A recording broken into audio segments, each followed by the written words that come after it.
Hello friends, मैं नामिका पासी। हम आज बात करेंगे protection of children from sexual offences act 2012, जिसे हम पॉक्सो एक्ट भी कहते हैं। पहले प्रेजेंटेशन में भी हमने protection of children from sexual offences act 2012 की बात करी थी, जिसमें हमने offences covered under the act और उसकी पनिशमेंट की बात की थी। और आज हम जो बात करेंगे वो है role of police, doctors, support persons, and compensation.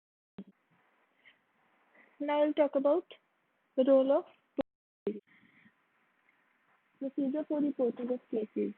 जब भी बच्चे से रिलेटेड कोई सेक्सुअल ऑफेंस का कोई केस आता है तो सबसे पहले स्पेशल जुवेनाइल पुलिस यूनिट या फिर लोकल पुलिस को इन्फॉर्म किया जाता है। और जब वो इन्फॉर्मेशन पुलिस के पास आ जाती है तो पुलिस एफआईआर दर्ज करती है। एफआईआर के अंदर वो पॉक्सो का रेलेवेंट सेक्शन जरूर लगाती है और उसकी एक कॉपी एफआईआर की एक कॉपी इन्फॉर्मेंट को फ्री ऑफ कॉस्ट प्रोवाइड की जाती है। हर एक रिपोर्ट के ऊपर उसका एंट्री नंबर लगता है और जो रिपोर्ट होती है वो उसकी रिकॉर्डिंग इन राइटिंग होती है। और जो इन राइटिंग जो रिकॉर्डिंग हुई है वो इन्फॉर्मेंट को पढ़ के सुनाई जाती है।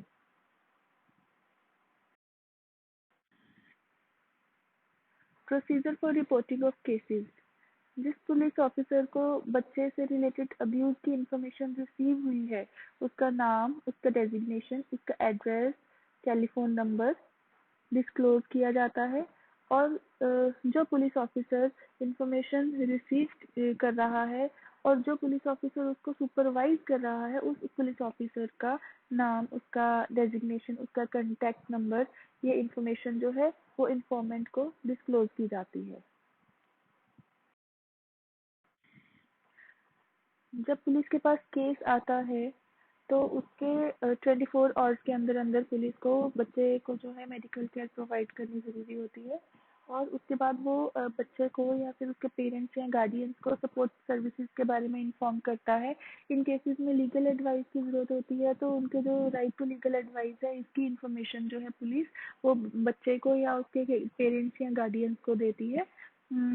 और जब कोई केस आता है चाइल्ड सेक्सुअल अब्यूज का तो जब एफआईआर होती है उसके 24 आवर्स के अंदर अंदर चाइल्ड वेलफेयर कमेटी को इन्फॉर्म करना ज़रूरी होता है। वो चाइल्ड वेलफेयर कमेटी को जब पुलिस इन्फॉर्म करती है तो चाइल्ड वेलफेयर कमेटी ये असेस करती है कि वो बच्चा जो है वो नीडिंग केयर एंड प्रोटेक्शन है या नहीं, उसको सपोर्ट पर्सन की ज़रूरत है या नहीं, या फिर उसको रिहेबिलिटेट चिल्ड्रन होम में रिहेबिलिटेशन की ज़रूरत है या नहीं, शेल्टर की ज़रूरत है या नहीं। ये सब चीज़ें चाइल्ड वेलफेयर कमेटी असेस करती है।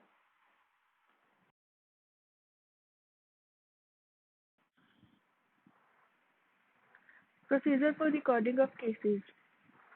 जो स्टेटमेंट की रिकॉर्डिंग है वो बहुत ही सिंपल लैंग्वेज में होती है ताकि बच्चे को समझ आ सके। और अगर बच्चे को नहीं समझ आ रही है, कोई लैंग्वेज प्रॉब्लम आ रही है तो ट्रांसलेटर, इंटरप्रेटर, स्पेशल एजुकेटर की असिस्टेंस ली जाती है। जो रिकॉर्डिंग है बच्चे की स्टेटमेंट की रिकॉर्डिंग है वो वही होती है जहाँ बच्चा चाहता है या फिर उसके घर पे होती है, जहाँ या फिर जहाँ भी बच्चा कंफर्टेबल फील करता है वही उसकी स्टेटमेंट की रिकॉर्डिंग होती है। और उसकी स्टेटमेंट की रिकॉर्डिंग उसके पेरेंट्स के सामने होती है या फिर उस इंसान के सामने होती है जिसपे बच्चा सबसे ज़्यादा ट्रस्ट करता है या जिसपे उसका सबसे ज़्यादा कॉन्फिडेंस है।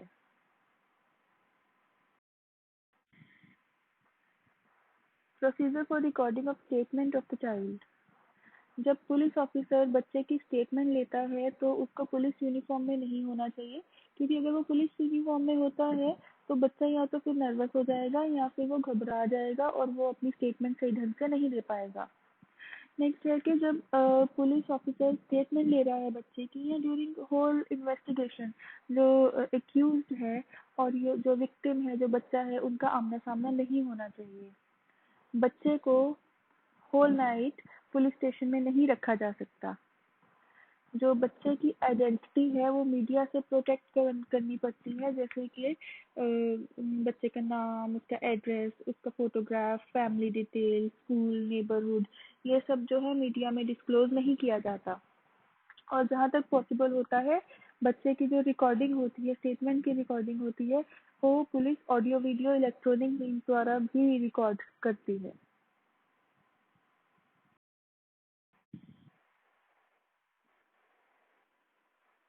Emergency medical care. जब स्पेशल जुवेनाइल पुलिस यूनिट या फिर लोकल पुलिस को चाइल्ड सेक्सुअल अब्यूज की इंफॉर्मेशन मिलती है तो वो विद इन 24 आवर्स बच्चे को जो है वो इमरजेंसी मेडिकल केयर प्रोवाइड करता है। उसको नियरेस्ट हॉस्पिटल में लेके जाया जाता है और उसको प्रॉपर ट्रीटमेंट दिया जाता है।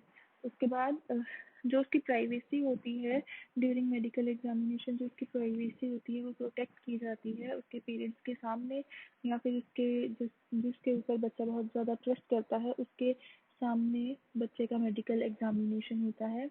और कोई भी मेडिकल प्रैक्टिशनर जो है वो बच्चे से उसके मेडिकल ट्रीटमेंट से पहले कोई भी लीगल डॉक्यूमेंट की डिमांड नहीं कर सकता।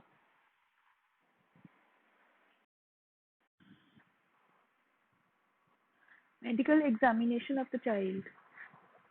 ड्यूरिंग मेडिकल एग्जामिनेशन अगर तो बच्चा गर्ल चाइल्ड है तो ये इंश्योर किया जाता है कि जो वुमेन डॉक्टर है सिर्फ वही बच्चे का मेडिकल एग्जामिनेशन कंडक्ट करे और वो भी in the presence of parents और जिस पे बच्चा बहुत ज़्यादा ट्रस्ट करता है उसके सामने जो मेडिकल एग्जामिनेशन है वो कंडक्ट हो। नेक्स्ट है support person. Child welfare committee assess करती है कि जो विक्टिम है या जो बच्चा है उसको सपोर्ट पर्सन की ज़रूरत है या नहीं है। जब उसको लगता है कि बच्चे को सपोर्ट पर्सन चाहिए तो वो उस बच्चे को सपोर्ट पर्सन प्रोवाइड करती है। और जो सपोर्ट पर्सन होता है वो बच्चे को इंफॉर्म करता रहता है, टाइम टू टाइम इंफॉर्म करता रहता है केस के डेवलपमेंट के बारे में, एक्यूज अरेस्ट हुआ या नहीं, एप्लीकेशन कोर्ट में फाइल हुई या नहीं, या और प्रोसीडिंग्स के बारे में सपोर्ट पर्सन बच्चे को टाइम टू टाइम इंफॉर्म करता रहता है। जहाँ सपोर्ट पर्सन प्रोवाइड किया जाता है बच्चे को वहाँ स्पेशल जुवेनाइल पुलिस यूनिट या फिर लोकल पुलिस जो होती है वो स्पेशल कोर्ट को इन राइटिंग इंफॉर्म करती है विद इन 24 आवर्स। और जो एससीपीओ लोकल पुलिस या फिर सपोर्ट पर्सन होता है वो टाइम टू टाइम केस के डेवलपमेंट के बारे में बच्चे या उसके गार्डियन को इंफॉर्म करता रहता है।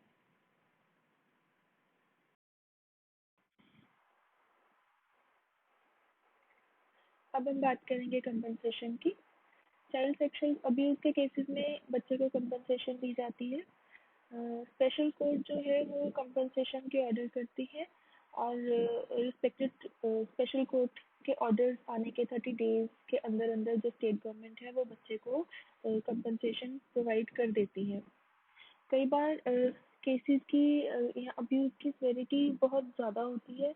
जैसे कि कई बार अब्यूज़ एक सिंगल आइसोलेटेड इंसिडेंट होता है, कई बार अब्यूज़ बहुत बार किया गया होता है या फिर इनके जो मेडिकल ट्रीटमेंट पे जो एक्सपेंडिचर होता है वो काफ़ी ज़्यादा होता है उनकी मेंटल हेल्थ या फिर उसकी फिजिकल हेल्थ ट्रीटमेंट पे। और कई बार तो लॉस ऑफ एजुकेशनल अपॉर्चुनिटी होता है। अब जैसे कि बच्चा स्कूल नहीं जा पाया ड्यू टू दिस ऑफेंस, उसके मेंटल ट्रॉमा के कारण, बॉडीली इंजरी के कारण या फिर मेडिकल ट्रीटमेंट के कारण या फिर इन्वेस्टिगेशन और ट्रायल्स जो ऑफेंस के कोर्ट में चलते हैं उनके कारण उसकी एब्सेंटीज़म बढ़ती है और वो स्कूल अटेंड नहीं कर पाता है।